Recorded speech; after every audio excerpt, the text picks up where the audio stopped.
You know what true shadow work is? Is when you find and see and know and observe the aspects of yourself that you've hated in other people. That you've hated in other people and literally talked shit about other people about that they had, but you have. True shadow work is when you can see how ugly you are, I mean, in acting and having behaviors, or have been, and you can have accountability for it. You can be observant and you can see it and name it. Okay. Why am I saying this? You want to know how my shadow work journey started? I'm gonna tell you. You got a little bit. Just press 2 times fast or 1.5, because I need you to hear this, because this is very important, especially the energy we going into. Okay, if you really really want to be on this journey and doing the work, and not spiritual bypassing and worry about what other people think and trying to stay positive and love and light. Let me just tell you how I started my shadow work journey. Rewind. I don't know what, not September, May 2023. 2023, because I was taken out of my stable jewelry making business job assignment in October or September 2022. There was this beautiful lovely soul. Oh my god. She's just, I can't even talk about how amazing she is. She was in touch with her dark side, and I mean to the point where she wasn't afraid to talk about it. She wasn't afraid to talk about her shadow aspects, her dark aspects, the things that she struggled with, her hard times, all of these things, right? Me not knowing, I'm just this goody two shoe, or over righteous, over much person, thinking my shit didn't sink, right? And we were working together, and she, got, I was able to go to a festival or a event because of her. She got us in or whatever. And mind you, she doing all these things, but I'm seeing the dark aspects and like hating this in me, not even realizing it. She's so much further advanced than me. She got, she writing books, and she doing coaching. She got a website, all of these things that I didn't know that I was jealous of. This is the first time in my life that I've ever felt jealous. I didn't know that I was jealous of her though. So I didn't realize that was how I was talking shit about. I was like, oh, she's so dark and she doing this and she doing that and la la la la la, all of this stuff. Not realizing that I'm self-loathing because I'm not where she is and where she was, right? So she was pregnant. She was about to have a baby or whatever.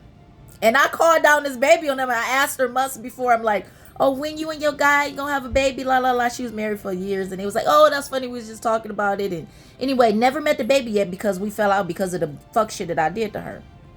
So, like May, she was supposed to have a baby in May of 2023, and mind you, my Rahu is transit my ninth house of spiritual journeys, and Rahu is the planet, or is the aspect of, or the shadow of the planet that gives you that kind of exaggerates things. It's like illusion. It's Maya. It hypes things up. It makes things big. K2 is like lessons and like shadows and stuff. So my Rahu is transiting.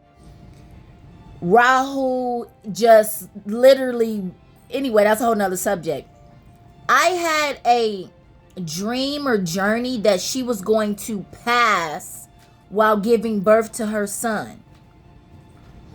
And I'm like, oh my God, what's going on? Am I supposed to tell her?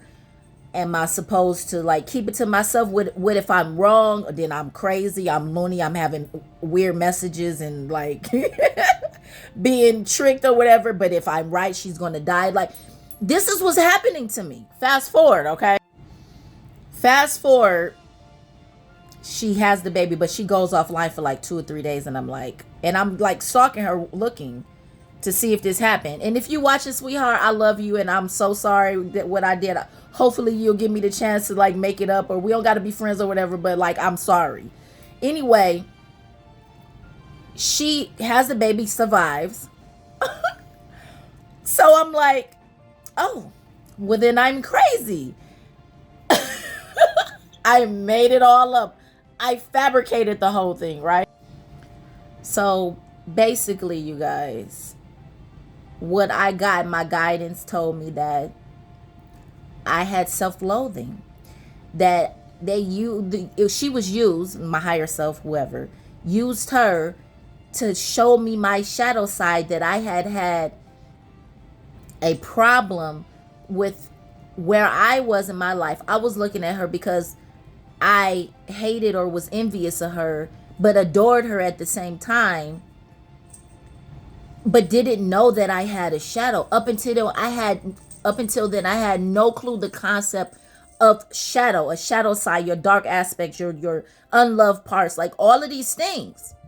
And so after that, I went into shadow work, and I've been going through it ever since. And of course, you're gonna always be doing shadow work. It's not like super prominent in all aspects of your life, but once you start working on it, you're going to be able to function better because you're addressing these parts of you when you go through things. Right? So I'm saying this to say that everything's not love and light. You can complain. You can be authentic and not always be light and super spiritual and thinking that everything's supposed to be good and being positive. And that's not real. We're in dense 3D, a karmic duality, polarity earth, where we're supposed to come down here and go through bad things along with good things. And it's okay and necessary for you to feel, sense, go through, and sometimes verbalize those things. I realize that some people that listen to me, they don't get that it's okay to be dark. What you're supposed to do is come to a homeostasis path, which is the middle path, which is the gray path. You're not too much light, you're not too much dark. You're in the middle, and you traverse there, and you can appreciate both sides. You honor and acknowledge both sides. So if you see me coming on here talk about spiritual things and positive things, then that's great. But if you see me complaining and talk about some crap or going through some stuff, that's good too, because guess what? I'm human, and I have dark and light. I'm gray. And everybody eventually, when they're old soul, or when they go through lifetimes and lifetimes of incarnating, you get there. Yeah. And you don't have to hide. Who was that? That's Loki. Hide and try to cover up and pretty up the spiritual journey, because it is not that. It is not that. It is all. It is both light, dark, gray, all in between. And would they say 50 Shades of Gray? So I hope that you can, because that same sister, that same woman, I was telling her my problems with, getting seen and growing on social media. She was like, well, babe, you just have to post something authentic. And I was like, well, I post myself without makeup. She told me, babe, you posting yourself without makeup is not really being authentic. It's being real and showing all aspects of yourself. Plenty of people come on here without makeup and show themselves, but they're not being authentic. That's just like, that's a little bit authentic, but that's not true authenticity. True authenticity, showing your full whole self, dark, light, gray, everything. The ugly aspects, the beautiful aspects, the struggles, the triumphs, all of that. If you don't show all of those things or be all of those things, you will never truly know who you are. I'm telling you now, you do not know yourself fully until you've met your shadow, until you've dived deep into it, until you've gone through the muck. And the world, your life and your experiences are going to continue to show you that, and try to put that in your face, or make you recognize that until you come to terms with that, you're not going to expand as much as you want to, or need to, or deserve to.